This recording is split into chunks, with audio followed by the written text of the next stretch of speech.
Bees are magical little creatures. Some of the things that they do are just seem to me, I can't really explain how they ever figured out how to do this. How do they communicate with each other is amazing. How do they go out and find their way home after flying for 3 or 4 miles in a straight line and then coming back? How do they communicate with each other and that aren't from the same colonies? So there's a lot of things that bees do that are just kind of miraculous to me. This is where like the bees live, and they have all their babies and do all their stuff inside this beeswax. Beekeeping is kind of a fickle thing, and as hard as you try to do everything you're supposed to do, treat the bees for disease, treat them for mites and pests and stuff, sometimes things happen and the bees die. So this particular year has been a difficult year for Virginia beekeepers. Here's some dead bees. See, this hive died, and this is what's left when you have dead hives. Colony collapse disorder is still a mystery.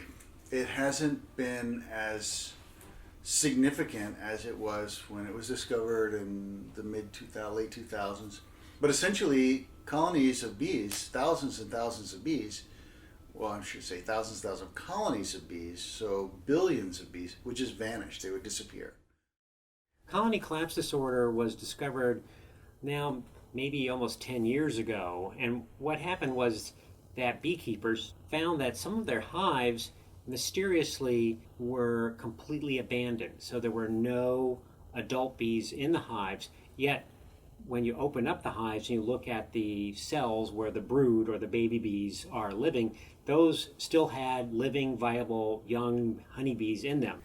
After lots and lots of research, a couple things have emerged. One is that in terms of colony collapse disorder, no smoking gun in terms of a disease or a parasite or pathogen has emerged. It looks like it's a certain configuration of events, not clear exactly what the configuration is, maybe tied to also climate, stress of the hive, that kind of thing, causes this phenomena to occur. It turns out really it's not a big driver. So maybe about 5% of the colonies in the United States that have had some kind of mortality event could be ascribed to colony collapse disorder. So it caused a lot of buzz, so to speak, but afterwards it turns out to be not really a thing, but sort of a pattern.